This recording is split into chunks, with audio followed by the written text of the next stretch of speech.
Guys, welcome back to Ravenclaw Reads. I'm Courtney, and today I'm going to do a video about my newest e-reader. If you are new to my channel, welcome. If you are subscribed, thank you for coming back.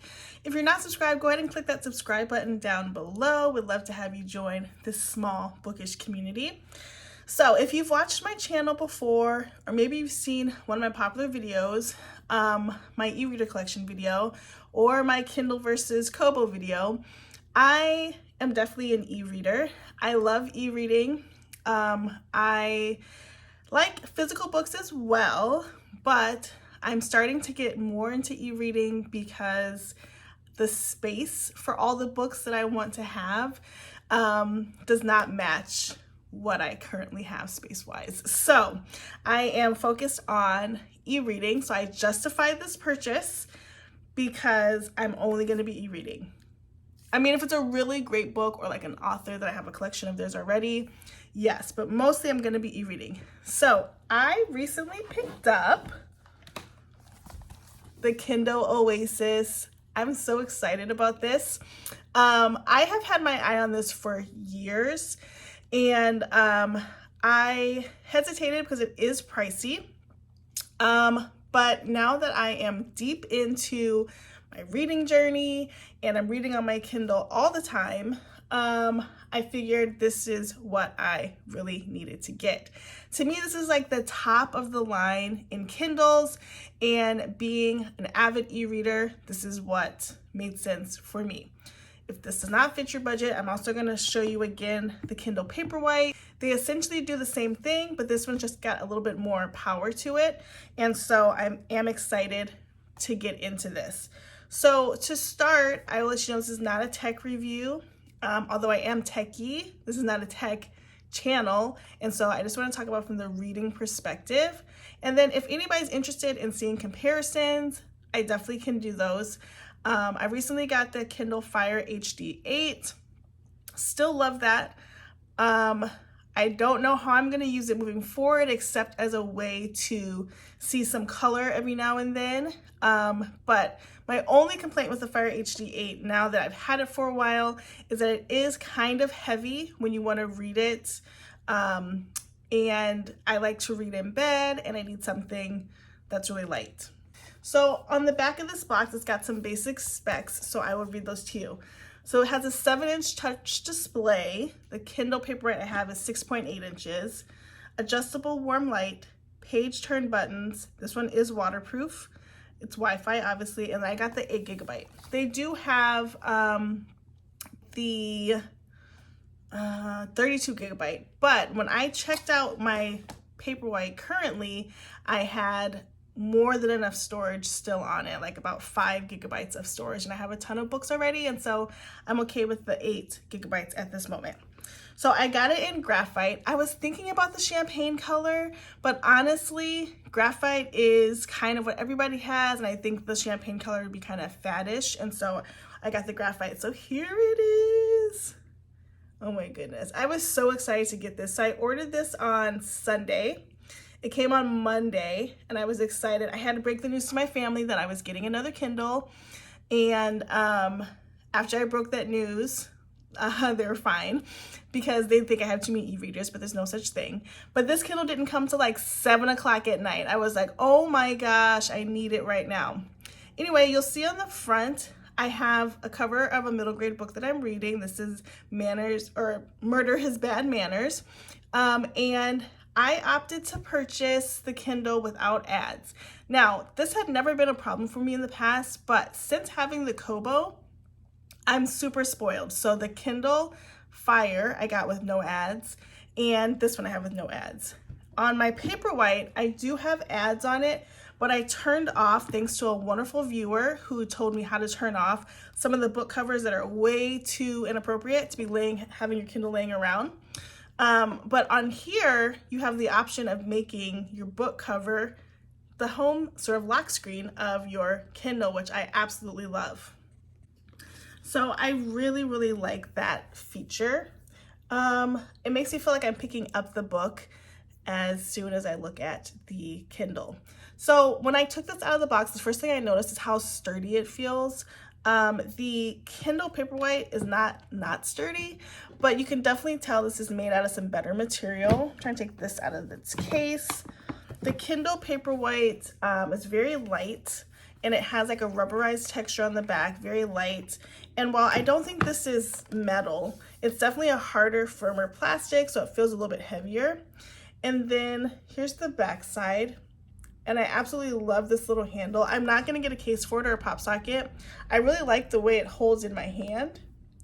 And so what I wanna get is a sleeve for it. So if you know anybody that makes really great Kindle sleeves, I'm open. I really wanna find a really cute bookish one. But right now I've just been holding it. The button is at the top the way I use it, although you can rotate it and then the button could be here.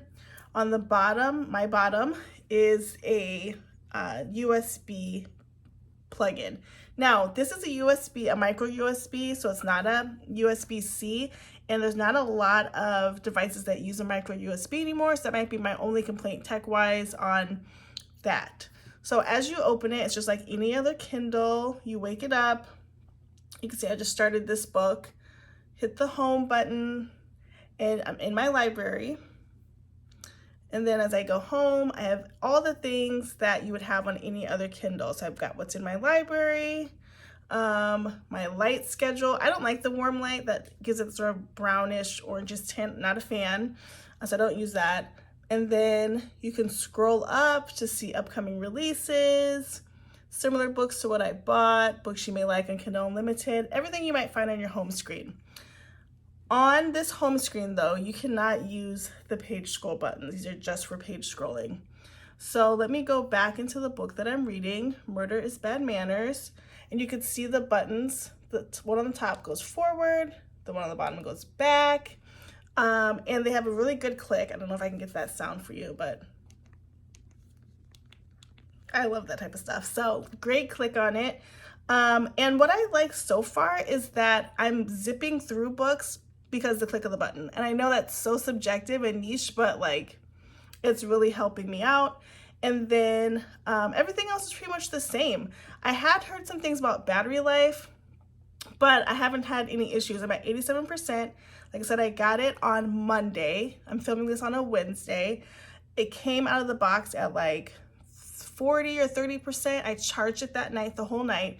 Took it off, it was at 100%, although, oh, it does move. Look at that. Okay, well, that's interesting.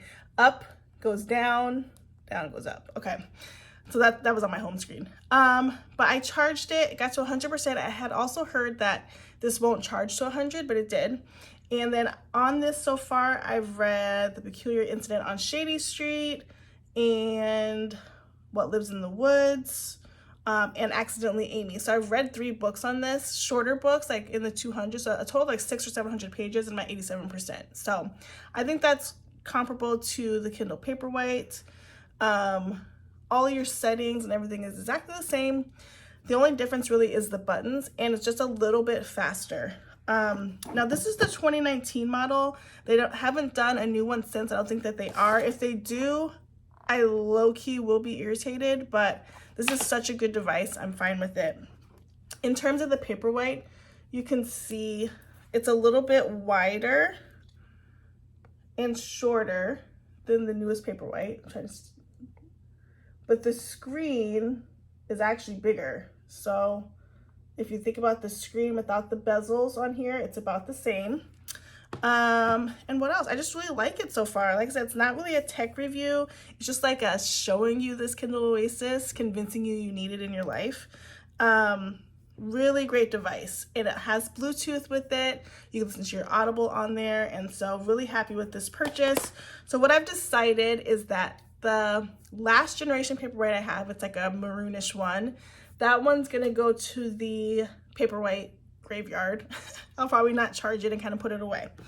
Then my newest Paperwhite is going to be my on-the-go Paperwhite. It's got the case and the pop socket, and I can definitely just toss this in a bag. And then my Kindle Oasis is going to be my home device, by my bedside, taking it downstairs. From at home, I'm reading this one. So that leaves me with what I do with my Kindle Fire. Like I said, I think I might read that more so when I'm in the mood to see some color or I need to see a cover to like really inspire me to read the book. But I'm so happy with the Kindle Oasis. Highly recommend the device. I know it's pricey. If you have devices already, you can also do a trade-in to get money off, but I really, really love it. That is my opening review and sort of excitement about the Kindle Oasis. I've only had it for a few days, but really, really enjoying it. If you have it in your budget, totally get it. It's worth it. If you don't have it in your budget, the Kindle Paperwhite is just the same. It's just a tiny bit slower, but it's literally the same. But I love it. So thanks so much for watching. Please like, comment, subscribe. Tell me what you think about the Kindle Oasis and if you have it, and if you have ideas about what I'm doing with my HD Fire, and if you know of any places that sell really cute book sleeves. As always, we'll see you in the next one. Again, thank you for watching. See ya.